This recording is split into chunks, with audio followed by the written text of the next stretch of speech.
Olá pessoal, como vocês estão? Nesta aula nós vamos falar sobre oferta e demanda de moeda. Vamos nessa?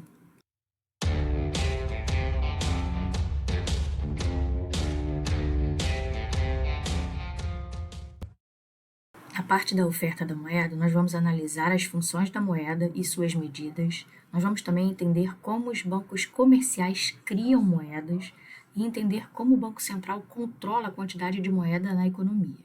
Pessoal, na parte de demanda de moeda, nós vamos entender as razões para manter uma parte da riqueza na forma de moeda, dominar os conceitos de demanda de moeda para transação e demanda de moeda para especulação, entender que a taxa de juros é determinada pela demanda de moeda e pela oferta de moeda, e vamos entender como o Banco Central fixa a taxa de juros, alterando a oferta de moeda. Quando você entra em um restaurante para comprar uma refeição, obtém algo de valor para você, a barriga cheia, e para pagar por esse serviço, você poderia dar ao proprietário do restaurante vários pedaços usados de papel, ou um único pedaço de papel com o nome de um banco e a sua assinatura, ou até mesmo passar um pedaço de plástico em uma máquina e colocar uma senha. Vamos começar falando sobre moeda. Dinheiro, cheque ou cartões são aceitos porque representam um direito a bens e serviços no futuro. Embora eles não tenham valor intrínseco, são aceitos universalmente. As moedas, pessoal, são os ativos da economia que as pessoas usam para comprar bens e serviços. Vamos falar aqui nesse vídeo também sobre a liquidez da moeda. Podemos converter a moeda em outros ativos de forma imediata. Vamos falar agora, pessoal, um pouco sobre a origem da moeda. Já tivemos no passado o escândalo, tivemos o problema de alocação eficiente dos recursos, ou seja, teria que haver uma dupla coincidência de desejos. Já passamos também por um período da moeda mercadoria, e aí vem o problema: onde será estocada? Passamos após isso a moeda metálica, ouro, prata, cobre. E qual o problema? Quanto mais raro, mais valioso. E então chegamos ao papel moeda que vocês conhecem. Vamos agora, pessoal, falar sobre as características essenciais da moeda. Vamos começar pela indestrutibilidade, falar sobre a homogeneidade, divisibilidade, transferibilidade e a facilidade de manuseio e transporte. A moeda deve ser aceita pela maioria das pessoas. Com relação à homogeneidade, moedas de igual valor devem ser idênticas. Sobre a divisibilidade, a moeda deve poder ser fracionada em diversos valores para facilitar as trocas. Sobre a indestrutibilidade, a moeda não pode se deteriorar à medida que é usada, ou seja, manuseada.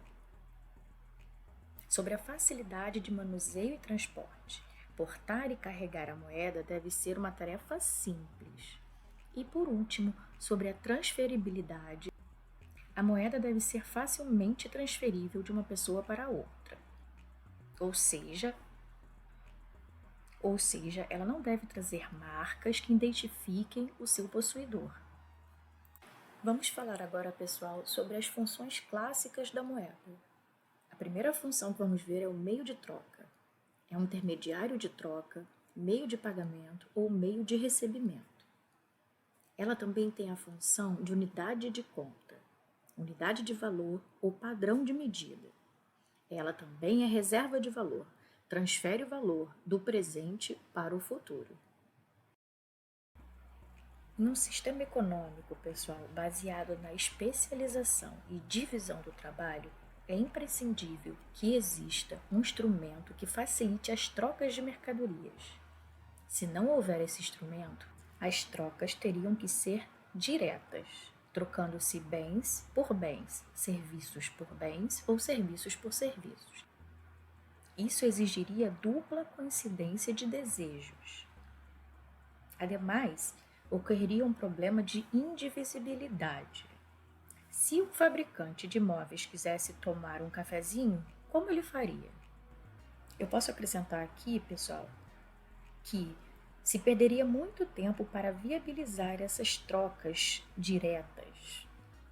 Até o criador de galinhas encontrar um alfaiate que queira comprar a galinha, por exemplo, isso pode demorar muito tempo. A moeda permite que as trocas sejam indiretas e supera essa dificuldade, reduzindo, pessoal, o custo de transação. A moeda, pessoal, serve para comparar e agregar o valor de mercadorias diferentes. Podemos somar o valor de um caminhão com o valor de uma bola de futebol, por exemplo. A moeda serve como medida de valor de troca das mercadorias, sendo que o preço de um bem é a expressão monetária do valor de troca desse bem. Se uma maçã vale $500 e uma banana $50, uma maçã pode ser trocada por. A moeda representa um direito que seu possuidor tem sobre outras mercadorias. Ela pode ser guardada para uso posterior, pelo que ela serve como reserva de valor ou forma de poupança.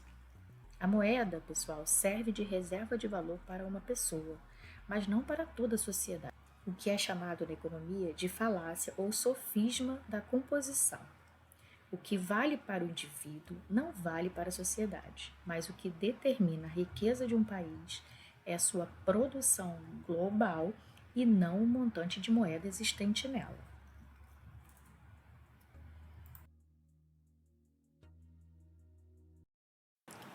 Pessoal, podemos classificar a moeda de outra forma. Podemos classificar como moeda mercadoria ou moeda fiduciária. A moeda mercadoria, como exemplo, tem ouro, prata, cigarro, gado. A moeda fiduciária não tem lastro em metal precioso ou em qualquer outro ativo e não tem valor intrínseco. Aí eu pergunto para vocês então, por que você aceita o real? Você aceita porque as demais pessoas também aceitam. Pode ou não ter curso forçado. No caso, o curso forçado pelo governo, que obriga a população a aceitar. E aí vale lembrar que quase todos, se não todos, os países modernos usam moeda fiduciária. Agora, falando de real, vamos assistir um trecho de um vídeo interessante sobre a história da nossa moeda. Com a implantação dos primeiros núcleos de colonização, começaram a circular as primeiras moedas de metal no Brasil. Em 1580, o país recebeu muitas moedas espanholas devido à unificação entre Portugal e Espanha. A moeda passou a ser usada no pagamento de bens, serviços e dívidas. Mas foi só durante o domínio holandês no Nordeste, no século XVII, que foram cunhadas as primeiras moedas no Brasil. Os florins e soldos tinham a marca da Companhia de Comércio das Índias Ocidentais de um lado e do outro a palavra Brasil. Portugal só criaria a primeira Casa da Moeda brasileira em 1694, na Bahia. Esta Casa da Moeda foi transferida 3 vezes, primeiro para o Rio de Janeiro, depois para Pernambuco e voltou para o Rio em 1703. Curiosidade, sabe de onde vem a expressão cara ou coroa? Da moeda brasileira colonial, que tinha a imagem do rei, cara, e a imagem da coroa portuguesa do outro lado. Com a chegada da família real ao Brasil, é criado o Banco do Brasil, o primeiro banco da América do Sul. E lá foram emitidos os primeiros bilhetes, que depois se tornaram as cédulas atuais. Em 1835, Brasil independente, o Tesouro Nacional passou a emitir o papel moeda e manda fabricar as cédulas na Inglaterra. Posteriormente, por conta da extensão do Brasil, bancos particulares também foram autorizados a emitirem papel moeda, o que iria gerar uma grave crise financeira por conta da grande quantidade de bancos emissores em 1896. Novamente, o Tesouro Nacional passou a ser o único responsável pela emissão de cédulas. Mais tarde, em 1964, o Banco Central substituiu o Tesouro Nacional como emissor de dinheiro brasileiro. E no século XX, a produção das moedas se destinou primordialmente ao uso como troco, com novas ligas de metal para aumentar a durabilidade e reduzir os custos de fabricação. De 1942 até hoje, tivemos 7 padrões monetários diferentes. Começamos com o Cruzeiro, que tinha 56 tipos diferentes de cédulas. Cruzeiro Novo, que aproveitou as cédulas dos cruzeiros com carimbos. Novamente o Cruzeiro, depois o Cruzado Novo, novamente o Cruzeiro Real. E por fim, em 1994, foi lançado o padrão real que conhecemos hoje. Ou seja, essa moeda que está no seu bolso pode ter até 15 anos e muita história para contar. Está aí, só esperando você usá-la. Há várias definições de moeda, que variam segundo o grau de liquidez, ou seja, a rapidez com que um indivíduo pode exercer o seu poder de compra. O meio de pagamento restrito, que a gente chama de M1, é o papel moeda em poder do público mais os depósitos à vista. Meios de pagamentos ampliados, M2, que é igual a M1 mais depósitos especiais remunerados mais depósito de poupança mais títulos emitidos por instituições depositárias.